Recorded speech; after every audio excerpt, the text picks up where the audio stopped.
BCom द्वितीय वर्ष के विद्यार्थियों का कंपनी सचिवीय एवं पद्धति कंपनी लॉ की क्लास में स्वागत है।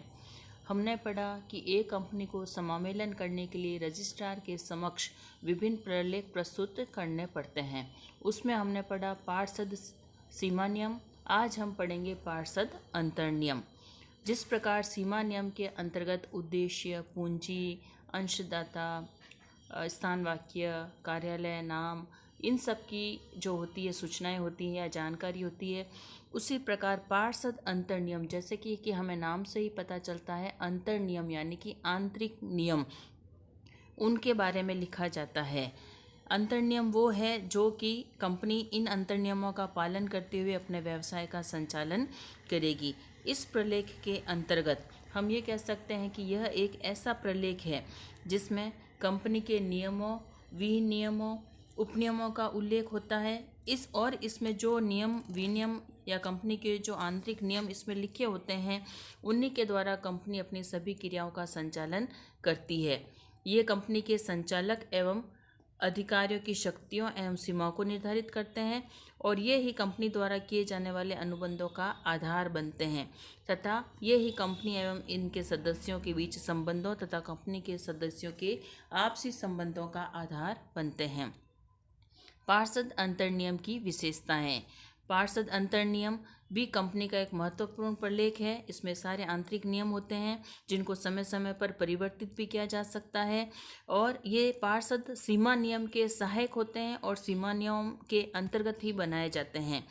इन नियमों के द्वारा ही कंपनी का आंतरिक प्रबंध किया जाता है। इसके अंतर्गत ही कंपनी की क्रियाओं का संचालन किया जाता है। इसमें कंपनी के संचालकों, अधिकारियों की शक्तियों एवं कर्तव्यों का उल्लेख होता है। अनुबंध किस प्रकार किया जाएगा, उनके संबंधों को स्पष्ट करता है। यह एक सार्वजनिक प्रलेख है। यह एक परिवर्तनीय प्रलेख भी है जिसके प्रावधानों को परिवर्तित किया जाता है। यह एक मुद्रित प्रलेख होता है तथा इसके अंतर्गत अनुसूची I की सारणी F से J तक जो दिया गया है उसी के अनुरूप यह अंतर्नियम का मॉडल कोई भी कंपनी बनाती है। पार्षद अंतर नियम की विषय वस्तु या कंटेंट। पार्षद अंतर नियम के अंतर्गत जो नियम लिखे जाते हैं वो है कि यह एक सबसे पहले इसके अंतर्गत कंपनी के आंतरिक नियम लिखे जाते हैं जिसके द्वारा कंपनी अपना प्रबंध करेगी। इसके अतिरिक्त यदि सरकार ने किसी नियम के बारे में कुछ जानकारी दी है तो उस अंतर नियमों में सरकार के द्वारा दिए गए उस दिशा निर्देश या नियम को भी जोड़ना होगा। यदि अंतर नियम में परिवर्तन किया जाना है तो इससे संबंधित भी जो प्रावधान है उनका उल्लेख भी इसमें लिखा होता है। इसके अंतर्गत कंपनी के समामेलन के निर्माण के समय तथा कंपनी के समामेलन के बाद के अंतर नियमों में किए जाने वाले परिवर्तन संबंधी सारी वैधानिक औपचारिकताओं का भी उल्लेख होता है। इसमें यह होता है कि यदि कोई निजी कंपनी समामेलन के बाद अपने अंतर नियमों में परिवर्तन करना चाहती है तो उसे निजी कंपनी के सभी सदस्यों की सहमति लेना आवश्यक है। सार्वजनिक कंपनी को एक विशेष संकल्प पारित कर अपने अंतर नियमों में प्रावधानों में परिवर्तन करना पड़ता है और उन्हें अपने रजिस्ट्रार को इस बाबत सूचना देना पड़ता है और सारे प्रलेख कर देने पड़ते हैं। तब रजिस्ट्रार उनके अंतर नियम की संशोधित प्रतिलिपि उनको देता है। इसके अंतर्गत जो है वह कंपनी अपने सारे नियम और लिखती है। इसके अंतर्गत कंपनी जो है सीमा नियम के अंतर नियम के अंतर्गत कंपनी का नाम, पंजीकृत कार्यालय का राज्य का नाम होता है। इसमें जो कार्यरत शब्द हैं, पद हैं, उन सब की परिभाषाएं, अर्थ लिखा होता है। इसके अंतर्गत सारणी F जो है उसकी नियमों को पूर्णतः या किस प्रकार से उनको कह सकते हैं संशोधन किया जाएगा, परिवर्तन किया जा सकता है, उसके बारे में लिखा जाता है। इसमें कंपनी की अंश पूंजी, सभी वर्गों के अंशों से संबंधित अधिकारों में हेरफेर, इनके बारे में लिखा जाता है। अंशों पर ग्रहणाधिकार किस प्रकार से होगा, इससे संबंधित नियम होते हैं तथा अंशों के हस्तांतरण के संबंध में भी नियम होते हैं और अंशों पर कितनी राशि मांग ली गई है, बाकी की राशि किस प्रकार से सदस्यों से मांगी जाएगी, उसके बारे में भी इसके अंतर्गत लिखा होता है। पार्षद अंतर नियम के अंतर्गत अंशों का अंतरण के संबंध में नियम लिखे होते हैं, अंशों के हरण संबंधी नियम लिखे होते हैं, अंशों का पारेषण या हस्तांकन संबंधी नियम लिखे होते हैं। इसके अंतर्गत पूंजी में यदि परिवर्तन किया जाएगा तो उसके लिए क्या वैधानिक औपचारिकताएं की जाएगी, उसके बारे में इसके अंतर्गत नियम लिखे होते हैं। पार्षद अंतर नियम के अंतर्गत लाभों का पूंजीकरण किस प्रकार किया जाएगा या लाभों को किस प्रकार से पूंजी खरीदने में किया जाएगा या लाभांश के रूप में वितरण किया जाएगा, इससे संबंधित नियम लिखे जाते हैं। अंशों का पुनः क्रयण किस प्रकार से किया जाएगा, इससे संबंधित नियम लिखे होते हैं। किस प्रकार से साधारण सभा और विशेष सभा बुलाई जाएगी, उन साधारण सभाओं की कार्यवाही कैसे की जाएगी और उन सभाओं का स्थगन किस प्रकार से किया जा सकता है, इसके बारे में अंतर नियम में उल्लेख होता है। सदस्यों के मताधिकार क्या के संबंधित नियम क्या है, परोक्षी की नियुक्ति कैसे की जाएगी, इससे संबंधित नियम है। संचालक मंडल की नियुक्ति कैसे की जाएगी, संचालक मंडल में संचालकों का पारिश्रमिक, उनका रिटायरमेंट, सेवानिवृत्ति, बारी बारी से किस प्रकार से सेवानिवृत्ति होगी या संचालक मंडल की सभाओं की कार्यवाही किस प्रकार से होगी, इससे संबंधित सारे नियम लिखे होते हैं। इसके अंतर्गत मुख्य कार्यपालक अधिकारी या प्रबंधक, कंपनी सचिव या वित्तीय अधिकारी से संबंधित नियम लिखे होते हैं। कंपनी की सार्वभौम मुद्रा से संबंधित नियम लिखे होते हैं।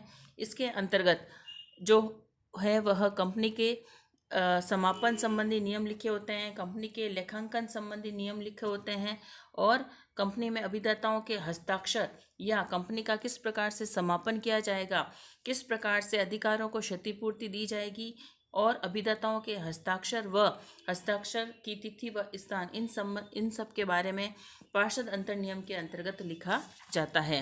पार्षद सीमा नियम और अंतर नियम के अंतर्गत अंतर होता है। पार्षद सीमा नियम कंपनी का अधिकार पत्र होता है, जबकि पार्षद अंतर नियम कंपनी के आंतरिक प्रबंधन एवं संचालन के लिए किया जाता है। यह पार्षद सीमा नियम कंपनी के कार्यक्षेत्र को निर्धारित करता है, जबकि अंतर नियम कंपनी के आंतरिक प्रबंधन एवं संचालक को निर्धारित करते हैं। कोई भी कंपनी सीमा नियम के बाहर कार्य नहीं करती है, अधिक करती है तो उन्हें कार्यों के अनधिकृत कार्य कहते हैं और वो सारे कार्य व्यर्थ माने जाते हैं। अंतर नियमों से बाहर किए जाने वाले कार्य सभी व्यर्थ नहीं होते हैं। यदि कोई कार्य सीमा नियम के भीतर है किंतु अंतर नियम के बाहर है तो उन कार्यों को अंतर नियमों में आवश्यक परिवर्तन करके वैध भी बनाया जा सकता है। पार्षद सीमा नियम और अंतर नियम के अंतर्गत परिवर्तन भी किया जा सकता है। अब हम पढ़ेंगे पार्षद सीमा नियम के अंतर्गत रचनात्मक सूचना का सिद्धांत। रचनात्मक सूचना का सिद्धांत यह कहता है कि कंपनी के अंतर्गत जो भी कंपनी से व्यवहार करने वाला है उस प्रत्येक व्यक्ति से यह आशा की जाती है कि उसे कंपनी के सीमा नियम एवं अंतर नियमों के बारे में पर्याप्त जानकारी है, चाहे उसने इसको पढ़ लिया है, सुन लिया और समझ लिया है और यह सब जानकारी वह कंपनी के साथ कोई अनुबंध कर रहा है, चाहे उसने कभी इन प्रलेखों को न तो देखा हो, न सुना हो, न समझा हो। तो इस प्रकार कंपनी के अंतर्गत रचनात्मक सूचना का सिद्धांत डॉक्ट्राइन ऑफ कंस्ट्रक्टिव नोटिस यह कहता है कि जो भी व्यक्ति कंपनी से व्यवहार करेगा उससे यह माना जाएगा कि उसने कंपनी के पार्षद सीमा नियम और अंतर नियमों को पढ़कर, लिखकर, सुनकर, समझकर ही कंपनी से व्यवहार कर रहा है और विभिन्न न्यायालयों ने भी इस सिद्धांत को स्वीकार किया है। अब हम पढ़ेंगे आंतरिक प्रबंध का सिद्धांत। जिस प्रकार रचनात्मक सूचना का सिद्धांत यह कहता है कि कंपनी से व्यवहार करने वाले प्रत्येक व्यक्ति से यह आशा की जाती है कि उससे पार्षद सीमा नियम और पार्षद अंतर नियम की पूरी जानकारी है, उसी के अपवाद स्वरूप एक आंतरिक प्रबंध का सिद्धांत है। आंतरिक प्रबंध का सिद्धांत यह कहता है कि सीमा नियम और अंतर नियम कंपनी के सार्वजनिक प्रलेख होते हैं, अतः कंपनी के साथ व्यवहार करने वाले प्रत्येक व्यक्ति से यह आशा की जाती है कि वह उसने उन प्रलेखों को पढ़ लिया है, सुन लिया है तथा समझ लिया है और उन सब बातों की सूचना उस बाह्य पक्षकार को हुई मानी जाती है, चाहे वह उसने उसे पढ़ा हो या न पढ़ा हो। किंतु इस नियम का जो अपवाद है उसे हम कहेंगे आंतरिक प्रबंध का सिद्धांत। इसको ट्रंकवार्ड नियम भी कहते हैं।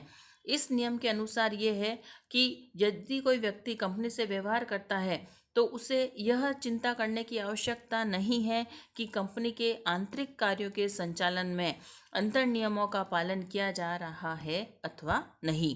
कंपनी के साथ व्यवहार करने वाले बाह्य पक्षकार सदैव यह मानकर चलते हैं या उन्हें यह अधिकार रखता होता है कि कंपनी की ओर से किए जाने वाले व्यवहारों के संबंध में कंपनी द्वारा सभी आंतरिक कार्यवाहियाँ की गई है और उन अंतर नियमों और सीमा नियमों के अनुरूप ही कंपनी कार्य कर रही है। यदि कंपनी अपने उन कार्यों को नहीं कर रही है तो जो सदस्य या जो कंपनी से व्यवहार करने वाला है वह इसके प्रति उत्तरदायी नहीं होगा। लेकिन आंतरिक प्रबंधन के सिद्धांत के भी अपवाद है कि जब जो सदस्य कंपनी से व्यवहार कर रहा है उसे ये जानकारी हो कि कंपनी अनियमितता कर रही है, फ्रॉड कर रही है, कपट कर रही है, फिर भी वह कंपनी से व्यवहार करता है तो वह सदस्य ही दोषी होगा। इस प्रकार कंपनी जब प्रत्यक्ष अधिकार के बाहर कार्य करती है या जालसाजी का कार्य करती है, लापरवाही का कार्य करती है या जांच पड़ताल न करके भी कोई सदस्य कार्य करता है तो ऐसे सभी कार्यों के लिए उस व्यक्ति को दोषी ठहराया जा सकता है।